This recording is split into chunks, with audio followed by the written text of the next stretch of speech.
Fury over the killing of an unarmed teenager by a police officer in Ferguson, Missouri, has spread to some 90 cities across the U.S. from Washington to Los Angeles.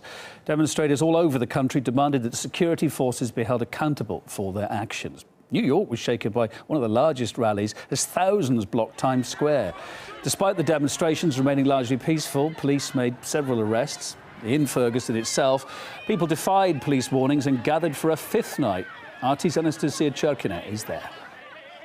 Don't shoot! Hands up! Don't shoot! Thousands of people filled the streets in Ferguson yet again to demonstrate following the killing of 18-year-old unarmed teen Michael Brown. A popular opinion among Ferguson residents is that what has been going on here has been largely misrepresented by the media. Do you think the kind of coverage that these protests have received in the media have been fair? No. Why not? Because they shut us down. We have freedom of speech. We can protest anytime we want, 24 hours a day, if that's what we chose to do. Obviously, outrage continues to be the prevailing emotion here on these streets. I just want to see justice for him. I really do. On Wednesday night, we saw the most violent clashes thus far. Clashes between police and riot gear and protesters, where tear gas was used, rubber bullets were flying, the street was scattered with tear gas cannons, and certainly it was extremely chaotic on the ground. An arrest of 2 journalists took place. Some journalists were hit with some tear gas. Including ourselves, we had a blast take place just steps away from where we were standing.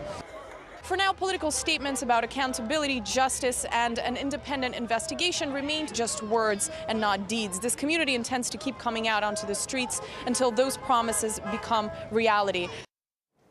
Mine-resistant military vehicles that once roamed the sands of Iraq and policemen armed to the teeth at rallies in Ferguson. It's caused a social media eruption. Well, I guess no surprise why. Mocking tweets pointed out that officers were in fact better equipped than some wartime soldiers. Have a look at this picture from one of the rallies. This officer's got some, well, you look at it, extremely serious combat gear on his shoulder there. Heavy-duty stuff. Let's look a bit more closely at what he's actually kitted out with, shall we? His headgear apparently includes a military helmet and tactical goggles. Weapon of choice, possibly a grenade or tear gas launcher, we think, there as well, with an advanced sight on it, and 2 knives on his side to top it all off. Well, that kind of deployment of that kind of equipment has led some to go as far as comparing the whole situation to something you'd find only in a police state. This heat map, let's take a look at it. Shows how the hashtag Ferguson spread across Twitter. Didn't take long for the subject to engulf the US before spreading across the Atlantic to Europe. Only after this kind of reaction that we've been seeing in the pictures, there are nights of protest, have the police now finally revealed the name of the officer who shot the teenager. His name is Darren Wilson. Political columnist Ted Rowell believes that until the police stop acting as an occupying force, people's anger won't subside.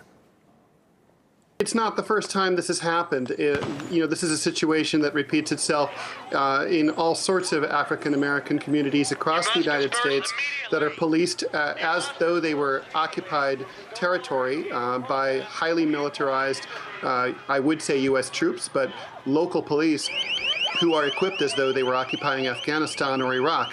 So, there's no connection whatsoever, but just hostility between the communities that are being policed and the police that are supposed to be serving them.